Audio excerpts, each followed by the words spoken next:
I'm Brian Sears, and this is your North Avenue Nation and WICR Express News for Tuesday, April 10th, 2012. The Journal News reports that the autopsy from the Westchester County Medical Examiner's Office shows that Kenneth Chamberlain Sr. was not trying to attack the White Plains police officers who shot and killed the 68-year-old ex-Marine this past November.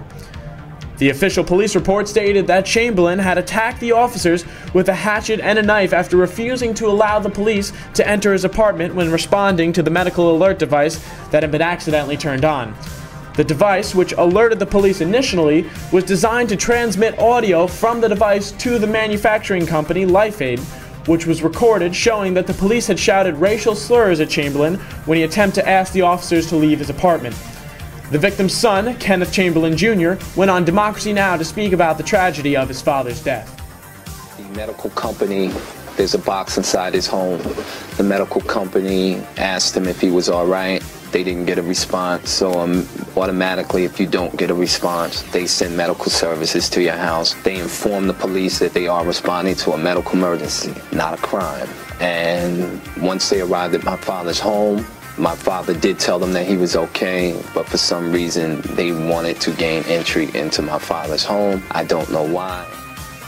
The Associated Press reports that fire marshals of the city of Philadelphia are looking into what caused a warehouse fire that claimed the lives of 2 firefighters this past Monday.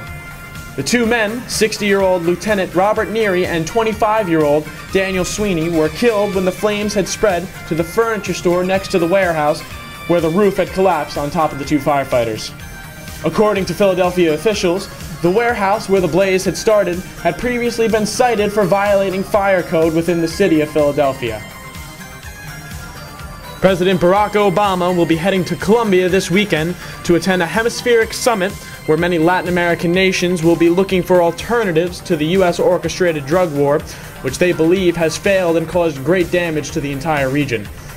The Washington Post reports that among the suggested ideas will be efforts towards decriminalization and even legalization of less dangerous drugs such as marijuana in order to end the violence that has claimed the lives of almost 48,000 people in Mexico alone over the past 5 years.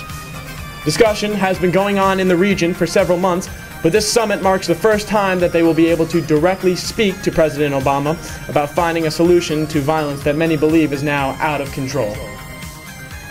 Don't forget to check us out online at NorthAvenueNation.com. I'm Brian Sears, and that's the news from North Avenue.